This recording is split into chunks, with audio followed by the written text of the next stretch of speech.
I never thought I'd witness corporate karma in real time until that rainy Tuesday in our Seattle office. My name is Jordan Ellis, and for 6 years I'd handled internal communications at Summit Dynamics, a mid-sized tech firm nestled in the heart of the Pacific Northwest. The tension had been building for weeks. Tyler Vance, the CEO's nephew and our new VP of strategy, walked around like he owned the place. He showed up in blazers that screamed future visionary and doused himself in cologne that cleared rooms.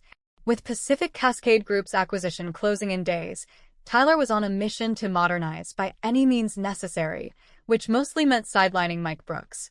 Mike was the guy who had literally built our core platform 12 years ago when the company was just a handful of dreamers in a leaky loft.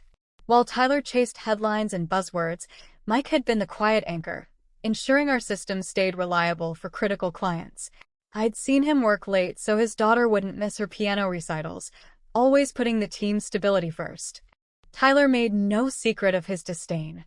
He interrupted Mike in meetings with what he really means, reassigned the young engineers Mike had mentored to innovative projects, and even joked about retiring legacy talent.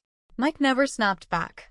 He'd simply fix whatever mess Tyler created and move on with that steady calm that made you wonder how he stayed so grounded. The final boardroom meeting was supposed to seal the deal. Sunlight filtered through the clouds over Puget Sound as Tyler stood up, chest puffed. "Mike, it's time we make room for fresh ideas. Consider this your transition out." The room went dead silent. But Mike didn't look surprised.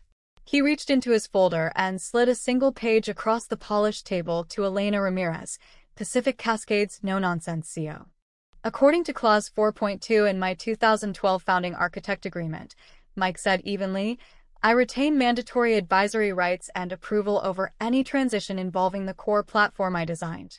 It still powers 84% of our live systems. Elena scanned the document, her eyebrows raising. This is binding. We cannot proceed with the acquisition without Mr. Brooks' involvement in continuity planning. Tyler turned ghostly white. The legal team confirmed it. The clause had been there all along, protecting the man who built the foundation. What happened next surprised everyone, including me. Instead of demanding Tyler's head, Mike leaned forward. I didn't spend 12 years building this to watch it destroy people, Tyler. I built it as a foundation for the next generation. After private discussions, the terms changed. Mike accepted the role of strategic infrastructure advisor, reporting directly to the new owners. Tyler wasn't fired, but he was reassigned to a technical role where he'd have to learn the system's hands under Mike's guidance. In the following weeks, Mike didn't gloat. He showed Tyler the real work behind the flashy presentations, explaining how those old systems had saved the company during outages and secured government contracts. One evening, I spotted them sharing coffee by the window, watching the ferries cross the sound.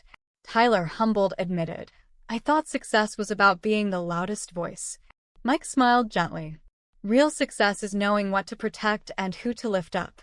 As the integration continued, the office felt different, more stable, more human. The acquisition closed successfully, but more importantly, the people who built Summit found their contributions valued. Mike taught us all that patience and integrity aren't weaknesses, they're the strongest foundations of all.